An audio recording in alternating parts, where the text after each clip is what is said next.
Pierre Poilievre on the weekend coming out in one direction on a hot button issue. Of course, many divided in his own camp of supporters.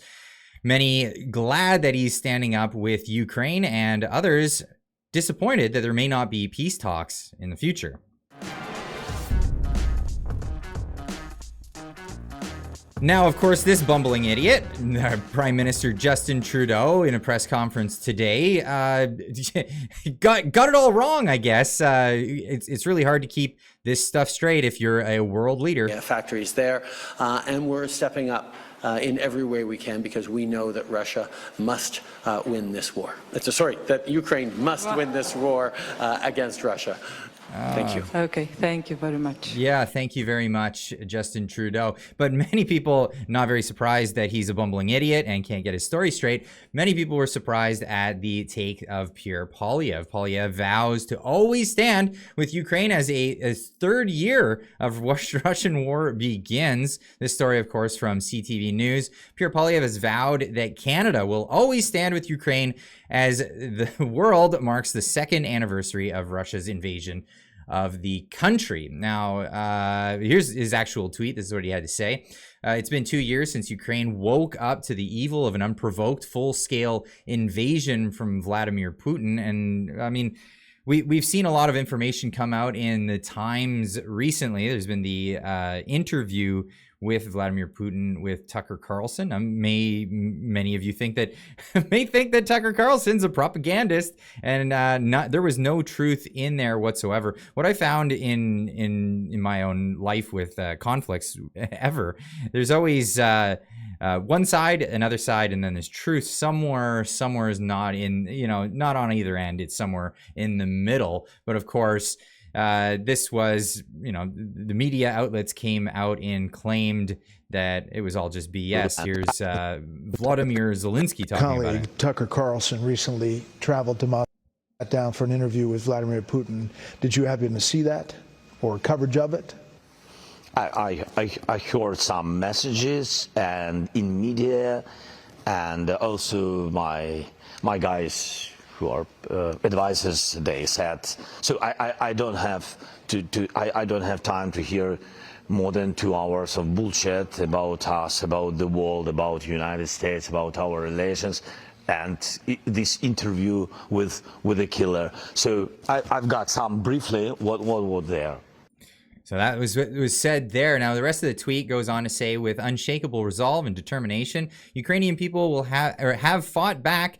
They haven't given up, and neither will we. Canada will always stand with Ukraine in the fight for freedom and democracy against Putin's tyranny. Now, this has led to a lot of takes all over the place. Many people speaking out about this in one direction or the other. But let's start with the Liberal Party, of course. The Liberal Party are always throwing out the accusation that Pierre Poilievre doesn't stand with Ukraine enough, and that's usually the mainstream media pointing that one sharply at him as well. Well, there is a camp of Canadians that would like to see peace in the future, and it doesn't come in the way of, well, not negotiating a peace. In fact, words like unequivocally standing behind and saying there's no negotiation is never a good tactic. But this is the type of man Justin Trudeau we all assumed it was. I mean, he won't even talk to peaceful protesters outside of his cottage, but that's just Justin Trudeau. Now, this is their stance on this, of course, making a big stink out of adding a carbon tax to a free trade agreement, and then complaining that the party that's against the carbon tax didn't vote for it. Now, this is the take from a lot of people on the internet. We all know Marty Up North. He says Pierre putting on a masterclass on how to throw an election. Yeah, so there is a lot of people in the conservative camp that want to see peace talks in the future. And with this kind of language, this isn't going to resonate well with them, and we might see them even shifting over, as we'll see in more of these takes. Now, that's not the only side of it. Here's Spencer Fernando He's saying, great to see Pierre Poilievre's strong support for Ukraine and Israel in the kind of principled foreign policy stance Canada needs. So you can see clearly that this is a contentious issue, that people are not, there's a lot of divide on this one. There is a lot of divide. You know, some people are saying, yeah, we need to stand with them. And, you know, you can stand with something morally, but we're putting a lot of tax dollars towards this thing. Patriot Smoothie saying, Pierre Poilievre is posting a lot about Ukraine today. Canada needs a leader who stands with Canada. Canadians need a leader who cares about them. No more Canadian money, billions and millions to everyone else but Canadians. We're not here to save the world. We can't even take care of ourselves, our homeless, our hospitals, our veterans, our roads, etc. Enough. Mark Slapinski commenting, saying, if people stop supporting Pierre Poilievre because he stands with Ukraine, so be it.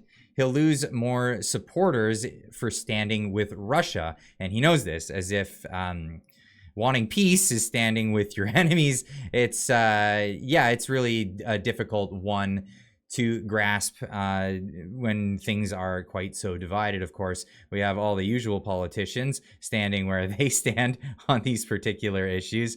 But it seems that there isn't much of a pushback for people who don't want to see war. There's not much of a peace candidate unless you're looking at the PPC, which I think a lot of people will end up going over to. We'll see how that goes, in fact. Now, Rogan just recently endorsed Pierre Poilievre. This is an article from True North talking about Joe Rogan giving the okay, saying Trudeau is a weasel, and getting into it with Tom Green, who is a famous Canadian. If you watch the podcast, you hear him talking about gun laws. It seems like Tom Green, trying to explain gun laws in Canada, still doesn't have much of a grasp on it. A lot of Canadians that have moved away from Canada have really not seen just how crazy it's gotten in the country. But how can you blame a guy? He's been so far removed. But yeah, of course, Joe Rogan coming out in support of Pierre Poilievre, not particularly on this case. And this clip came before his stance on Ukraine. And I'm not going to put words in Joe Rogan's mouth concerning that. But of course, this is the narrative. This is your standard narrative here with Justin Trudeau about how everything is just I let him speak. I'm not going to talk about internal European dynamics, but I will say that in all of our democracies, in every democracy around the world, we are seeing a rising movements of either authoritarian populism or skepticism about democracy itself. And we all need to recommit ourselves to standing up, not just for Ukraine, but through standing up for Ukraine, to the very principles that make our countries strong and free. Like freezing bank accounts and squashing your political opponents in the street with jackboots. Well, just moving on. This is a great tweet that Marty was so gracious to translate and put out there for a little bit more of a reach on this one. This one's from Guillaume Comau. I don't know. I'm not French. I can't pronounce these words. Translation for the tweet: if you followed Pierre Poilievre before Trudeau became toxic waste, you know that he only takes comfortable positions according to the polls. If I wanted to influence him despite a predetermined decision to vote for him, I would openly take a position for the PPC all the way to the voting booth. He's a comfort politician. Great observation, says Marty, and even greater suggestion.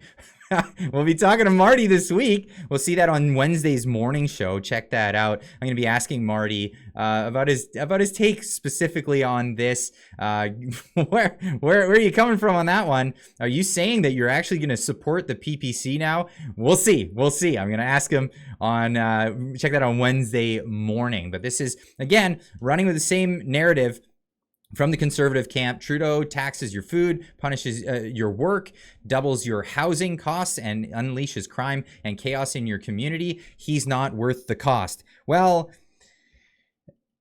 is funding major wars in the other side of the world worth the cost? And that is a big thing.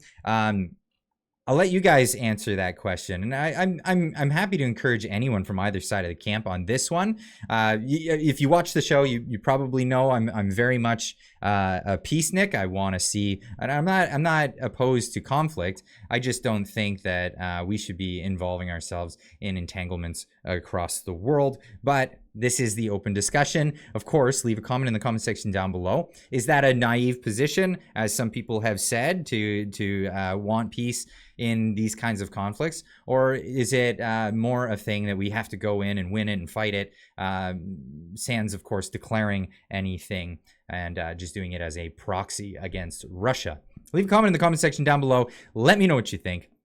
Let me know what you think about Pierre Poilievre's stance on this, and we'll see you in the next one. Keep on trucking.